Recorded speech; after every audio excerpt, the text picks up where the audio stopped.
Hi, good morning. My name is Andrea Presbitero. I'm a senior economist in the research department of the International Monetary Fund in Washington, D.C.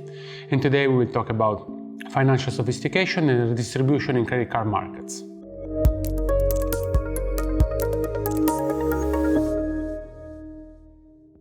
We know that when consumers lack financial sophistication, they often make costly mistakes. This is true in product market and it's true also in the financial and credit market. Financial sophistication generally refers to the ability of consumers to make informed decisions and avoid mistakes when they use financial products. Low financial sophistication is often linked to behavioral biases. Naive consumers, for instance, are unaware that they are time inconsistent, they are present bias preferences, and as a result, they use financial products with salient benefits and shrouded backloaded fees. In the context of consumer credit, a lack of financial sophistication is often associated with over-indebtedness, higher fee payments, and suboptimal repayment behavior. In response to that, profit-maximizing banks can offer retail financial products designed especially to exploit those biases. Rewards credit card, which offer point, miles, or cashback to cardholders for every dollar that they spend, constitute a very important examples. While banks prominently advertise all the benefits and the reward when using credit cards, they do not generally show in a very clear way the costs associated and the interest fees and the fee payment that people have to pay if they don't repay on time their credit card and their balances. As a result, especially naive consumers are often unaware of the credit card terms and the financial consequences associated with high credit card balances.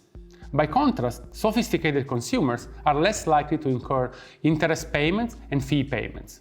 In some sense, they can reap the benefits of using credit cards while avoiding the cost associated with that, and therefore they can make money using rewards cards. These costs and benefits are likely to be not equally distributed across cardholders, with some consumers that are going to benefit from the use of reward credit cards and some others that instead are going to lose money out of that. Therefore, credit card rewards are a very good example of a market in which there could be a redistribution of money from naive to sophisticated consumers.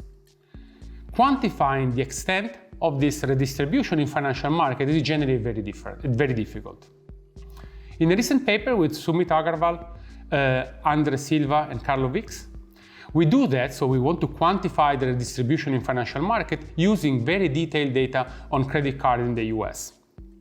And we have data on reward cards and classic cards, meaning all the credit cards that don't have rewards attached to that.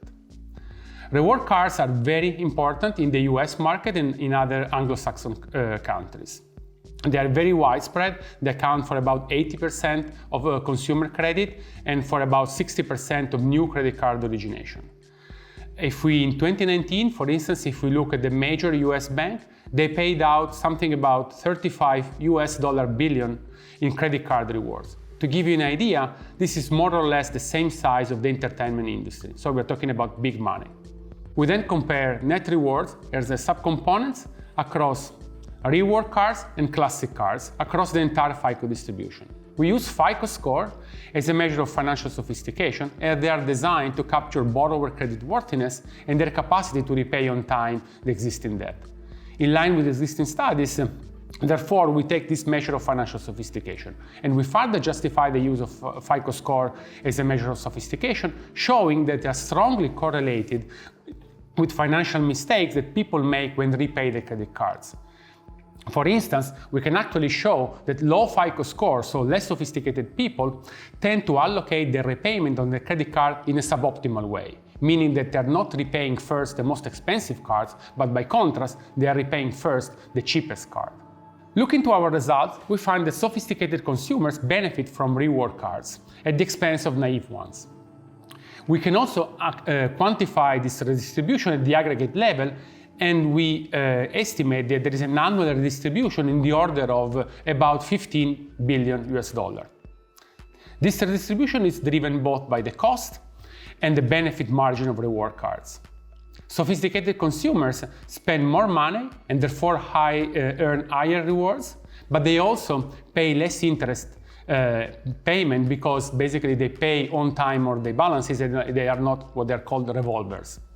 By contrast, naive consumers tend to be revolvers, and they have lower rewards because they spend less, but more importantly, they incur high interest payment because they have larger outstanding balances at the end of the month.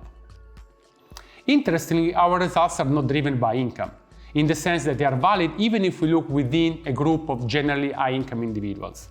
In particular, what we find is that sophisticated high-income borrowers benefit the most from the reward programs, but they do that at the expense of naive high-income borrowers. Therefore, while credit card rewards are often framed as a sort of reverse Robin Hood mechanism, in the sense that the poor subsidize the rich, our results suggest that this explanation is at best incomplete. We study the reward credit card program also from the bank perspective, when we want to investigate the pricing strategy and the profitability of bank. First of all, we show that banks offer lower APR on rewards card than on classic cards across the entire FICO distribution. And this suggests that banks tend to lure consumers into using these reward cards, which for banks are highly profitable. Then we also show that bank profitability is present for both reward card and classic cards along the entire FICO distribution. But at the same time, we show that there are substantial differences in terms of profitability between high and low FICO scores. For subprime borrowers, for instance, the majority of bank revenues comes from interest income, which is a function of the size of outstanding balances. By contrast, for superprime borrowers, meaning the very sophisticated ones, banks make the most of their revenues from interchange income, which is basically a function of how much you use your credit cards. Finally, given that we have seen that the size of the aggregate distribution coming from the use of reward card is very large, we look at sort of the geography of these financial flows. We document that the cost and the benefit of credit card rewards are unequally distributed across US geographies. In particular, credit card rewards transfer wealth from less to more educated, from poorer to richer, from rural to urban, and from high to low minority areas, thereby widening existing spatial disparities.